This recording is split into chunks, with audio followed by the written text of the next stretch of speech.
Student, अभी तक हम सभी ने अगले वीडियो में सीटेट के प्रीवियस ईयर्स के क्वेश्चन देखे थे। उसमें काफ़ी इम्पोर्टेंट क्वेश्चन आपको बताया गया था। अब हम लोग जो है नया इस वीडियो में आपके जो कुछ बाकी रह गए हैं उसको हल करेंगे। हेलो स्टूडेंट, अभी तक हम सभी ने पिछले वीडियो में काफ़ी क्वेश्चन हल किया था। अभी जो थोड़ा सा बाकी रह गया उसका अब हम लोग हल करेंगे। यहाँ पे जो मोस्ट इम्पॉर्टेंट क्वेश्चन है पेपर फर्स्ट के, उसी को हम लोग हल कर रहे हैं। और उसका थोड़ा सा जो नियम था, कैसे किस टाइप के क्वेश्चन आते हैं, उसको हम लोग हल किया था। अब यहाँ पे पहला क्वेश्चन हम लोग देखेंगे। पहला क्वेश्चन क्या है आपका, 36, 54, 60 का सबसे छोटा सार गुणज डिवाइड बाय 90 बराबर है। यहाँ पे जो है स्मॉलेस्ट कॉमन मल्टीप्लाई का अर्थ होता है, स्मॉलेस्ट कॉमन मल्टीप्लाई का मतलब होता है सबसे छोटा सार गुणक, यानी कि एलसीएम हमको निकालना कितने का, 36, 54, 60 का। तो पहले हम लोग 2 से डिवाइड कर लें। यहाँ 18 क्या, यहाँ आप कितना हो गया, 27 हो गया। ये आपका 30 आ गया। फिर 2 से डिवाइड करते हैं हम लोग, 9 हो गया। 27 डिवाइड नहीं होगा, 15 आ गया। अब 3 से डिवाइड कर लेते हैं हम लोग। 3 त्रिका 9, 3 9 27, 3 5 15। फिर 3 से काट लेते हैं, 3 1 3, 3 त्रिका 9, 3 5 15। फिर 3 से काटेंगे, भी 1 आ गया, 1 आ गया, 5 आ गया। अब 5 से काट लेते हैं, पूरी कट गई। अब हम लोग क्या करते हैं, एलसीएम निकालते समय क्या करते थे, एलसीएम में बताया गया है इसका इसमें मल्टीप्लाई करके क्या करेंगे, लिखेंगे।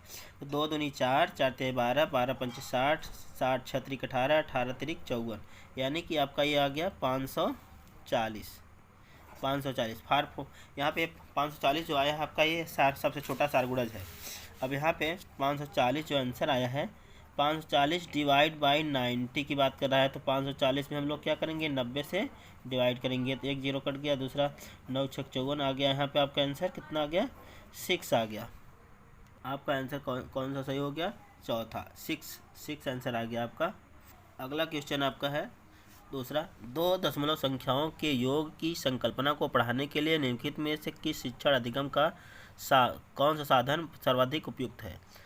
अब ध्यान यहाँ पे देना है कि जो चित्र बनाए गए हैं इसमें देखिए, पहला एबेकस है, दूसरा जियोबोर्ड है, तीसरा ग्राफ पेपर है। अब यहाँ पे हम लोग जो है इसको अभी अगले वीडियो में हम लोग पढ़े थे। क्या पढ़े थे, जियोबोर्ड के बारे में हम लोग पढ़े थे। एबेकस में क्या पढ़े थे कि जो छोटे छोटे बने थे बिंदियाँ।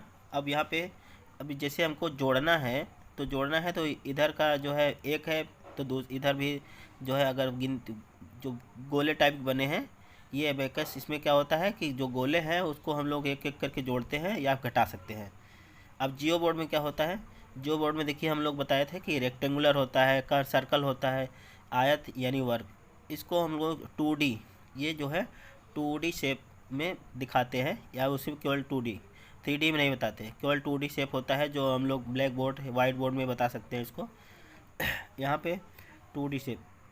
अगला है ग्राफ पेपर। ग्राफ पेपर में अक्सर दिखाए हम लोग बताए थे कि उसमें डेसिमल होता है।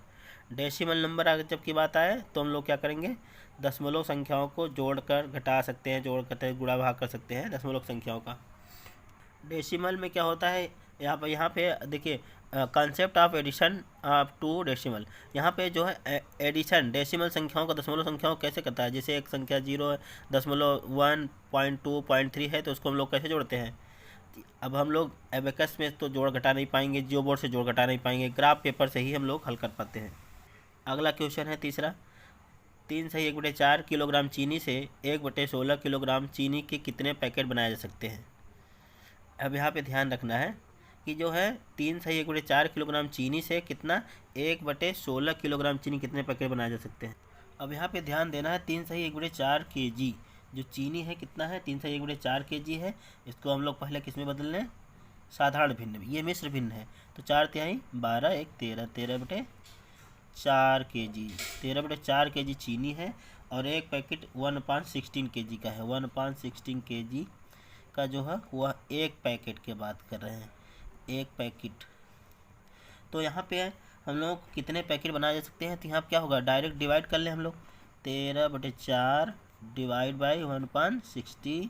तो यहाँ पे ये नीचे से ऊपर चला जाएगा, मल्टीप्लाई करेंगे तो 13/4 गुणते 16/1 हो जाएगा। 4 चौका 16, 13 चौका 52। कितने पैकेट बना सकते हैं? 52 पैकेट बनाए जा सकते हैं। तो आपका आंसर क्या आ गया? 52, सेकेंड नंबर। यहाँ पे 52 सेकेंड नंबर आंसर आपका आ गया। ये तो केवल डिवाइड था, तो ये बहुत ईजी था। ऐसे बहुत क्वेश्चन है इसी टाइप के। देखते हैं अगला क्वेश्चन आपका है, निम्नलिखित में से कौन सा 11,011 संख्या का प्रतिनिधित्व करता है? यहाँ पे 11,011 संख्या का प्रतिनिधित्व करता है। तो हम लोग ध्यान दें, यहाँ पे सबसे पहले हम लोग लिख लेते हैं 11,000 लिख लिए। फिर उसके बाद 1100 बोला गया है, 1100 भी लिख लिए। फिर 11 बोला गया है, तो हम लोग उसको क्या कर लें, ऐड कर लें। तो आपका आ गया 1 1 1 2 1, 12,111 आ गया। 12,111 आ गया आपका आंसर क्या आ गया? 12,111 थर्ड आंसर सही हो गया।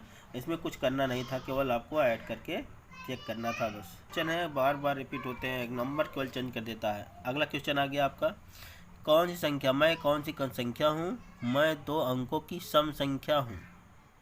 मैं 2 अंकों की सम संख्या हूँ। मैं 3 4 6 का सार गुणज हूँ। मेरे कुल 9 गुणनखंड है। अब यहाँ पे ध्यान रखना है, इस टाइप क्वेश्चन में हम लोग पहले देख लेते हैं कि इवन नंबर कौन कौन से हैं। चारों इवन नंबर हैं। यहाँ सम संख्या है, चारों हैं। अब यहाँ पे ध्यान ये रखना है 36, अब इसको देख रहे हैं 3 4 6 से कट रहा है कि नहीं? 3 से कट जाएगा, 12 3 36। 4 से कट जाएगा, 4 9 36। 6 से कट जाएगा, 6 6 36। उसके बाद 48 भी देख लेते हैं। 48 किससे कटा है? 2 से, यहाँ पे 3 से कटेगा, 16 3 48। उसके बाद 4 से भी कट जाएगा, 12 चौक 48। 6 से काटेंगे, 6 6 48, यानी 3 से 4 से 6 से कट गया। अब तीसरा देखते हैं 56। 3 से काटें इसको, 3 1 का 3, नहीं कटा है, ये नहीं कट रहा है, इसको छोड़ दें। उसके बाद 24 को देख लेते हैं। 3 से काटेंगे, 3 8 24, 4 6 24 और 6 चौक 24, यानी कि ये तीनों संख्याएं कट रही हैं, यही 9 56 जो है नहीं कट रहा है। अब हम लोग देखते हैं जो 3 4 6 से कौन कौन संख्या कट रही हैं। ये यहाँ पे कहा गया है कि मैं 3 4 6 सारा गुणज हूँ। मेरे कुल 9 गुणनखंड है। 9 गुणनखंड है तो 36 का हम लोग पहले गुणनखंड कर लेते हैं। 1 1 के बाद 2 2 के बाद 3 3 के बाद 5 से नहीं कटेगा, 6 से कटेगा। फिर इसके बाद 9 से कटेगा। फिर उसके बाद 13 दूनी 17 दूनी 34, 18 से कटेगा। 15 से नहीं कटेगा, 18 से कटेगा। फिर उसके बाद 36 खुद है संख्या। यहाँ पे इसके फैक्टर देखिए, 1 2 3 6 9 12 और 18 36। 1 से कटेगा, 2 से कटेगा, 3 से कटेगा, 6 से कटेगा, 9 से कटेगा, 12 3 36, 18 2 36 36। यानी इसके देखेंगे 1 2 3 4 5 6 7 8। इसके फैक्टर कितने आ गए? 9 फैक्टर हैं। यानी पहला ही ऑप्शन यहाँ पे सही लग रहा है। उसके बाद हम लोग अगला देख लेते हैं। इसमें ये 24 का देख ले, 48 का देखेंगे तो 48 भी किसी की संख्या से कट रहा है, उसको देख लेते हैं। पहले 1 से कटेगा, फिर 2 से कटेगा, फिर इसके बाद 3 से कटेगा, फिर 5 से नहीं कटेगा, 6 से कटेगा, 6 6 48। फिर इसके बाद 8 से कटेगा। फिर उसके बाद 8 के बाद 12 23 36, 12 चौक 48, 12 से कटेगा। फिर उसके बाद 16 17 18 16 12 3 36, 12 चौक 48 हो गया, 16 3 48, 24 दूना 48 हो गया। उसके बाद जो है आपका ये 48। अब यहाँ पे देख रहे हैं ये कितने संख्याएं, 1 2 3 4 5 6 7 8 9। 1 2 3 4 5 6 7 8 9, ये भी 9 है। सबसे पहले हम लोग ने देखा कि जो है 3 4 6 से ये भी कट रहा है, ये भी कट रहा है, ये भी कट रहा है, ये नहीं कट रहा था, इसको अभी छोड़ दिए। कटने के बाद यहाँ पे देखेंगे कि जो है इसने कहा, क्वेश्चन में बताया गया है कि कुल 9 गुणनखंड है। तो हम लोग गुणनखंड करेंगे, 1 2 3 4 6 9 12 18 36, यानी कि ये जो है इसके गुणनखंड है, 36 के गुणनखंड है ये। उसके बाद 48 का हम लोग किए तो ये भी आ गया। उसी के बाद जो 56 का नहीं किए, क्योंकि जब नहीं कट रहा था उसको छोड़ दिए। यहाँ पे 24 का कर रहे हैं, 1 2 3, तो यहाँ गिन लेते हैं 1 2 3 4 5 6 7 8 9, 9 गुणनखंड हैं इसके देखते हैं 1 2 3 4 5 6 7 8 9 10, इसके 10 गुणनखंड हैं। इसके देखते हैं 1 2 3 4 5 6 7, इसके कितने हैं? 7। तो यहाँ पे उसने कहा है क्वेश्चन में कि 9 गुणनखंड है, तो 9 गुणनखंड पहले का ही आंसर सही हो गया। आपका आंसर कितना आ गया? 36, पहला आंसर सही है। आपका है 2 और 2/3 समकोणों में डिग्रियों की संख्या क्या होती है। यानी कि 2 और 2/3 समकोणों की डिग्रियाँ। देखिए पहले इसको, इसमें कुछ है नहीं।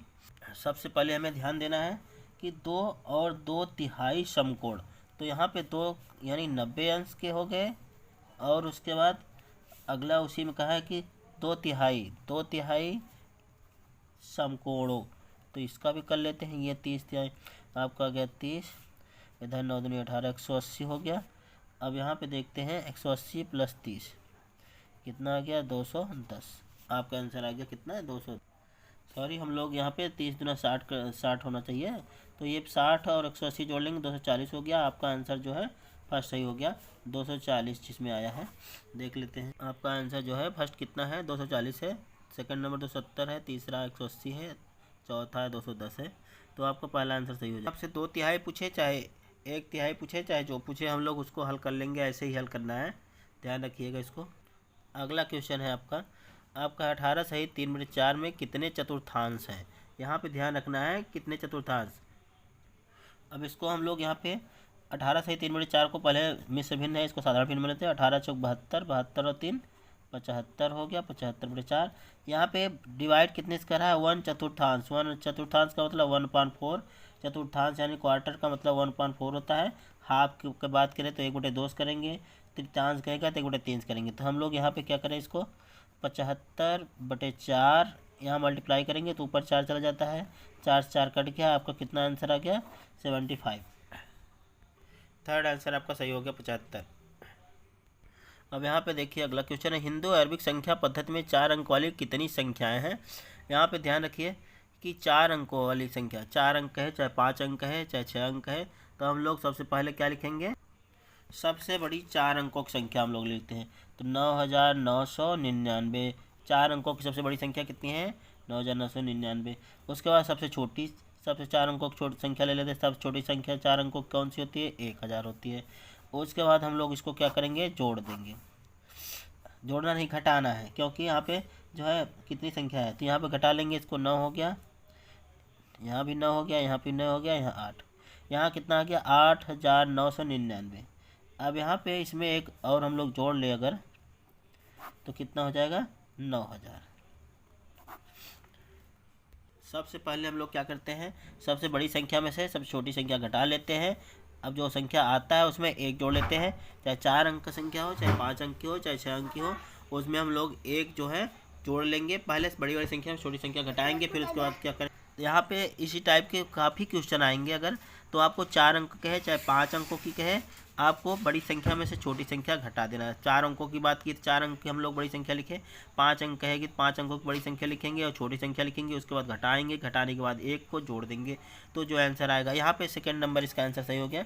आपका सेकंड नंबर आंसर सही। अगला क्वेश्चन है आपका, संख्या 100 के सभी गुणनखंडों का योगफल है। संख्या 100 के सभी गुणनखंडों का योग, गुणनखंडों का योग, ये क्वेश्चन बार बार रिपीट किया गया है।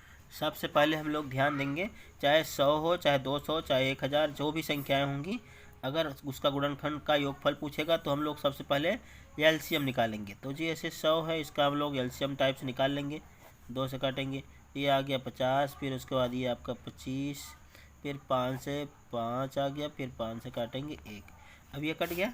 तब यहाँ पे हम लोग ध्यान रखेंगे कि 2 गुणते 2, 5 गुणते 5। यहाँ पे हम लोग क्या करते हैं, 2 जैसे 2 बार आया है तो सबसे 0 शुरू करेंगे, 2 की पावर 0, फिर उसके बाद प्लस 2 के पावर 1, फिर प्लस 2 के पावर 2 बार है तो 2 बार लिखेंगे, 3 बार होता है तो 2 के पावर 3 लिखते। अब उसके बाद अगले ब्रैकेट में लिखेंगे 5 कितनी बार है, 2 बार है, 0 शुरू करेंगे, प्लस 5 एक बार है तो 1 बार लिख दिए, फिर उसके बाद प्लस 5 की पावर 2 है तो 2 लिख दिए, बीच मल्टीप्लाई है, ध्यान रखिएगा। यहाँ पे 2 की पावर 1, 0 का मतलब 1 हो गया, फिर उसके बाद 2 की पावर 1 का मतलब 2, 2 दूनी 4 हो गया, फिर उसके बाद इधर 5 का पावर 0 का मतलब 1, 5 की पावर 1 का मतलब 5, फिर 5 5 25। तो इसको हम लोग लिख लेंगे 4 2 6 4 2 6 7 हो गया, गुणते इधर 31, ये आपका कितना 7 1 का 7, 7 3 21, 217 आंसर। इस टाइप के क्वेश्चन आपका और आया था, केवल नंबर चेंज रहेगा बस, और कुछ नहीं रहेगा। 100 की जगह 200, 500, 700 जो भी संख्या आएंगी, तो हम लोग ऐसे ही एलसीएम निकाल के क्या करेंगे, सबसे पहले जीरो से शुरू करेंगे। अगर जितनी बार आया है, 2 बार आया है तो 2 बार घात लगाएंगे, 3 बार आया होता तो यहाँ 3 प्लस करके फिर आगे लिखते हैं एलसीएम निकालने के बाद। अगला क्वेश्चन आपका बहुत इंपॉर्टेंट है, वेरी वेरी इंपॉर्टेंट क्वेश्चन है। इसको ध्यान रखिए कि ये जो है पेपर में कई बार इसमें क्या करता है, या फिर सारगुणज पूछ सकता है, या फिर जो है सबसे छोटा सारगुणज या सबसे बड़ा सारगुणज पूछ लेता है, या फिर दोनों मिला के पूछ लिया है इस बार। देखिए इसमें 36 और 60 का सारगुणज, छोटा सारगुणज डिवाइड बाई 18 और 45 का सबसे बड़ा सारगुणज। सब छोटा की बात करें तो हम लोग एलसीएम निकाल लेंगे, उसके बाद फिर एचसीएफ। यहाँ पे सबसे पहले हम लोग ध्यान रखेंगे एलसीएम लोवेस्ट कॉमन फैक्टर। यहाँ पे लोवेस्ट कॉमन मल्टीप्लाई की बात कर रहा है, सबसे छोटा यानी सबसे छोटा सारगुणज निकालना है, तो सब हम लोग क्या करेंगे, एलसीएम निकालेंगे। हाईएस्ट कॉमन फैक्टर यानी एचसीएफ में क्या करते हैं, सबसे बड़ा सारगुणांक, इसमें सारगुणांक करना आएगा सबसे बड़ा, तो हम लोग पहले अलग दोनों को निकाल लेते हैं, उसके बाद डिवाइड करने की बात कर रहा है। तो यहाँ पे हम लोग 36 का एलसीएम निकाल लेते हैं, 36, 40 का, 60 का, तो यहाँ पे क्या आ गया, 18 हो गया, ये 30 आ गया, फिर उसके बाद डिवाइड करेंगे। अभी 2 से काटना है, 18 फिर 2 से, फिर ये 9 आ गया, ये 15 आ गया, फिर 2 से डिवाइड करेंगे 15, अब 2 से नहीं कटेगा, 3 से काटेंगे, 3 3 का 9, 3 5 15, फिर 3 से काट रहे हैं, 1 आ गया, 5 आ गया, फिर 5 से डिवाइड कर लेते हैं, 1 1। यहाँ पे इसका मल्टीप्लाई करेंगे, 2 दूनी 4, 4 3 12, 12 5 60, 60 36 18, 180 आ गया इसका आपका जो एलसीएम आ गया, लोवेस्ट कॉमन मल्टीप्लाई, ये सबसे 180 आ गया। अब यहाँ पे हम लोग इसका भी चेक कर लेते हैं, 18 और 45 का एलसीएम निकाल लेते हैं। तो यहाँ पे किससे कटेगा, 3 3 9 और 2 18, तो यहाँ पे 2 3 6 3 18 ऐसे लिख सकते हैं। अब यहाँ पे 45 है, 45 का हम लोग क्या करेंगे, 3 5 15, 15 45, यानी कि यहाँ 3 3 9 5 45 ऐसे भी लिख सकते हैं। अब यहाँ पे देख रहे हैं दोनों में क्या मिल रहा है, 3 मिल रहा है, इसको नीचे लिख लिए, इन दोनों में 3 मिल रहा है, इसको 3 लिख दिए, और उसके बाद ये नहीं मिल रहा है, छोड़ देंगे। 3 3 9 एचसीएफ आपको बताया है, तो यहाँ पे एचसीएफ कितना आ गया, इसका 9 हो गया। 180 डिवाइड बाई 9 कितना आ गया, 9 दूनी 18, 20 आंसर आ गया आपका। आंसर कितना आ गया, 20। आपका आंसर आ गया 20, पहला आंसर सही है। 30 40 10 3 आंसर है अलग अलग, 20 आंसर सही है इसका। अगला क्वेश्चन है आपका 29,503 में 5 के स्थानीय मान तथा 32,071 में 7 के अंकित मान में अंतर। यहाँ पे प्लेस वैल्यू और फेस वैल्यू ध्यान रखना है।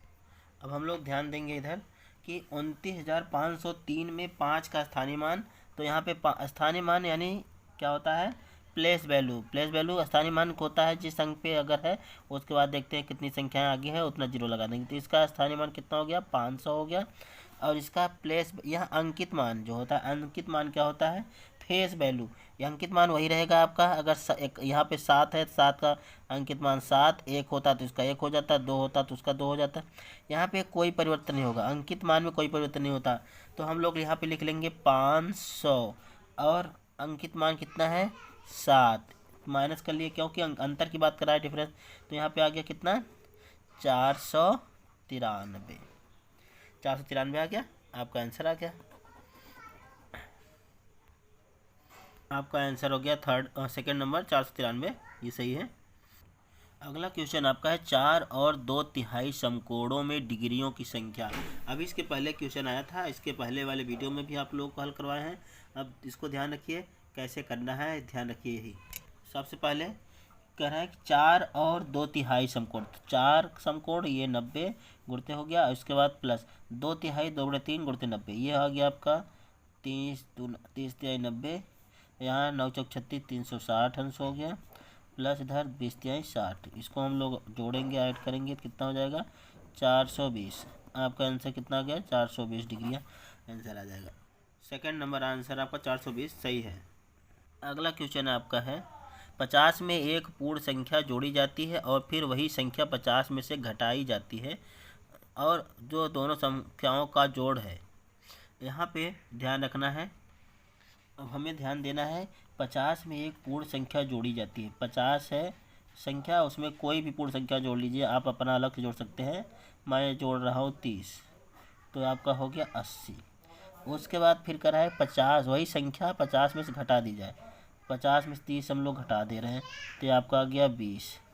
तो अब उसके बाद दोनों को जोड़ने, प्राप्त वही संख्या, दोनों संख्याओं का जोड़ है, तो प्राप्त कौन संख्या हो रही है, 80 इधर प्राप्त हो रहा है, 20 इधर 100। आप अगर जो है कोई भी संख्या लें, 50 में से घटा दें या 50 में से जोड़ दें, उसके बाद दोनों जो संख्या प्राप्त होगी उसको पूरा ऐड कर लेते हैं। यहाँ पे 100 प्राप्त हो रहा है, आपका आंसर क्या हो जाएगा 100। आपका आंसर आ जाएगा 100, पहला ही सही है, चाहे जो संख्या लीजिए 100 ही आएगी। अगला क्वेश्चन है आपका, निम्नलिखित में से कौन सा सही है। पहला क्या है, 100 के परवर्ती, परवर्ती का पूर्ववर्ती 1000, 1000 के परवर्ती का पूर्ववर्ती 1000। दूसरा है 1000 के पूर्ववर्ती का परवर्ती 999। फिर तीसरा है 1000 के पूर्ववर्ती का परवर्ती 1001। चौथा है 1000 के पूर्ववर्ती का परवर्ती 1002। इसको हम लोग देखते हैं कैसे सॉल्व किया जाता है। अब यहाँ पे हमें देखना है परवर्ती का पूर्ववर्ती, परवर्ती संख्या क्या होती है और पूर्ववर्ती क्या होती है। परवर्ती, परवर्ती जो होती है संख्या वो बाद की संख्या होती है, बाद की संख्या क्या होती है परवर्ती। और जो पूर्ववर्ती होती है, और पूर्ववर्ती जो होती है वो क्या होती है पहले की संख्या, पहले की संख्या। अब यहाँ पे परवर्ती यानी 1000 के बाद का पूर्ववर्ती 1000 है, ये सही है। पूर्ववर्ती का मतलब होता है 1000 के बाद अगर देखा जाए तो 1000 के बाद 1001 आना चाहिए, लेकिन उसके बाद यहाँ पे पूर्ववर्ती की बात 1000 के पहले की संख्या, यहाँ पे ये क्या है 1000। इसमें हमें बहुत अच्छे से ध्यान देना है। परवर्ती और पूर्ववर्ती, परवर्ती जो होती है बाद की संख्या होती है, पूर्ववर्ती जो होती है पहले की संख्या होती है। तो क्वेश्चन में एक बताया कि 1000 के परवर्ती, 1000 के परवर्ती का मतलब 1000 के बाद 1001 आता है। फिर उसके बाद पूर्ववर्ती 1000 है, तो 1000 का जो पूर्ववर्ती यानी 1001 का पूर्ववर्ती है वो 1000 ही है। अगर देखा जाए तो 1000 का जो परवर्ती है 1001 है, और उसके 1001 का पूर्ववर्ती क्या होगा 1000 होगा। तो ये आपका स्टेटमेंट क्या है सही है, पहला वाला सही है। फिर दूसरा देखते हैं, 1000 के पूर्ववर्ती का पूर्ववर्ती, 1000 के पूर्ववर्ती का मतलब 999 होगा, 999। फिर उसके बाद अब यहाँ पे पूर्ववर्ती का पूर्ववर्ती कितना है 999 का 998 हो जाना चाहिए, ये गलत हो गया। यहाँ पे तीसरा है 1000 के पूर्ववर्ती का परवर्ती, 1000 के पूर्ववर्ती का मतलब 1000 पूर्ववर्ती क्या होता है 999, पूर्ववर्ती यानी पहले की बात। और उसके बाद परवर्ती 1001 है, 1001। अब यहाँ पे परवर्ती 999 का पूर्ववर्ती क्या हो जाएगा परवर्ती 1000 हो जाएगा। यहाँ पे आपका जो है थर्ड नंबर ये भी गलत हो गया। फिर उसके बाद चौथा नंबर है 1000 के पूर्ववर्ती का परवर्ती 1002 है, 1000 का पूर्ववर्ती क्या होता है 999, और परवर्ती की बात कर रहा है तो 1000 होना चाहिए 1002 नहीं। तो ये भी गलत हो गया स्टेटमेंट आपका, यानी पहला ऑप्शन आपका सही है। पहला आपका पहला क्वेश्चन आंसर सही हो जाएगा, 1000 के परवर्ती का पूर्ववर्ती 1000 है, यहाँ आपका पहला ही सही हो जाएगा। अब अगला क्वेश्चन है आपका, 18 से 3/4 में कितने चतुर्थांश है। चतुर्थांश का मतलब क्वार्टर 1/4, ध्यान रखिए इसको अभी हम लोग लगाए थे 4×72 3 75 हो गया। 75/4 का 1/4 करना है, 1/4 की बात कर रहा है क्वार्टर 4। तो यहाँ पे 75/4 गुणते 4/1 हो गया, 4 4 कट गया, 75 आंसर आ गया, 75 आएगा। अगला क्वेश्चन आपका, निम्नलिखित में कौन ने से 7.1 इंटू 3.85 का सबसे अच्छा अनुमान कौन सा है। यहाँ पे सबसे पहले हम लोग देखेंगे कि जो 0.5 है, 0.5। अब यहाँ हमें ध्यान देना है कि 7.1 इंटू 3.85 अपान 9.09 है, ये संख्या दिया है, इसमें कह रहा है कि अनुमान कौन सा है अच्छा अनुमान। अब यहाँ पे डेसिमल जो दशमलव वाली संख्याएं होती हैं, हम उनमें सिर्फ अगर देखते हैं दूसरा वाला जो संख्या है वो 5 या 5 से अधिक होता है तो पहले वाली संख्या में एक जोड़ देते हैं। अब यहाँ पे देखेंगे 7.1 है, तो यहाँ पे 7.1 है, इसको छोड़ देंगे क्योंकि ये 5 से कम है, तो 5 जब कम है इसलिए हम लोग उसको छोड़ दिए। इसको अगला वाला देखते हैं, 3.85 है, इसको हम लोग अनुमान लगा के मतलब लिख सकते हैं कि 3/8 है, तो इसको हम लोग मान सकते हैं 4, क्योंकि ये 8/5, ये 3.85 जो है वो लगभग 4 के बराबर है। और नीचे देख रहे हैं 9.09 है, तो यहाँ पे 9 को ले लेंगे क्योंकि ये 09 है, ये 50 यानी 50 से कम है ना, इसलिए हम लोग क्या करेंगे, ये आपका आंसर आ जाएगा 7 इंटू 4/9। थर्ड नंबर आपका आंसर सही हो जाएगा 7 इंटू 4/9। अगला क्वेश्चन आपका है, किसी वर्ग का परिमाप 24 सेंटीमीटर है और किसी आयत की लंबाई 8 सेंटीमीटर है। यदि वर्ग और आयत के परिमाप बराबर हो तो आयत का क्षेत्रफल वर्ग सेंटीमीटर में ज्ञात करना है। ध्यान रखिए इसको क्वेश्चन को। अब यहाँ पे ध्यान रखिए है कि जो ये क्या है, आमने सामने की भुजा जिसमें चारों भुजाएं बराबर हो क्या हो जाता है, वर्ग। और जिसकी आमने सामने की भुजा बराबर हो वो क्या है, आयत है। ये आपका जो है चित्र पहचानने जरूरी है कि आप चित्र पहचान रहे हैं। और यहाँ पे शेप क्या क्या नाम है, इसकी क्या परिमाप है, क्या क्षेत्रफल है, उसको याद रखना है। जो वर्ग होता है उसकी चारों भुजाएं बराबर होती हैं, तो यहाँ पे वर्ग का जो क्षेत्रफल होता है वो क्या होता है, भुजा स्क्वायर होता है, भुजा स्क्वायर। और आयत जो होता है इसका जो क्षेत्रफल होता है क्या होता है, लंबाई और चौड़ाई होती है, तो लंबाई गुणित चौड़ाई हो जाएगी। अब यहाँ पे भुजा का स्क्वायर इसका क्षेत्रफल है, क्षेत्रफल किसका, वर्ग का, वर्ग का क्षेत्रफल है। और ये आयत का क्षेत्रफल है, आयत का क्षेत्रफल क्या है, लंबाई गुणित चौड़ाई। अब यहाँ पे हमें परिमाप, अगला इसी में वर्ग का जो परिमाप होता है, वर्ग का परिमाप क्या होता है, भुजा गुणित 4, भुजा गुणित 4। आयत का परिमाप क्या होता है, 2 कोष्ठक में लंबाई प्लस चौड़ाई।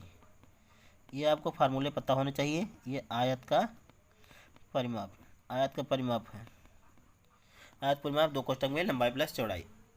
अब हमें ध्यान रखना है वर्ग का क्षेत्रफल भुजा स्क्वायर, आयत का क्षेत्रफल लंबाई गुणित चौड़ाई, वर्ग का परिमाप भुजा गुणित 4, आयत का परिमाप 2 कोष्ठक में लंबाई प्लस चौड़ाई।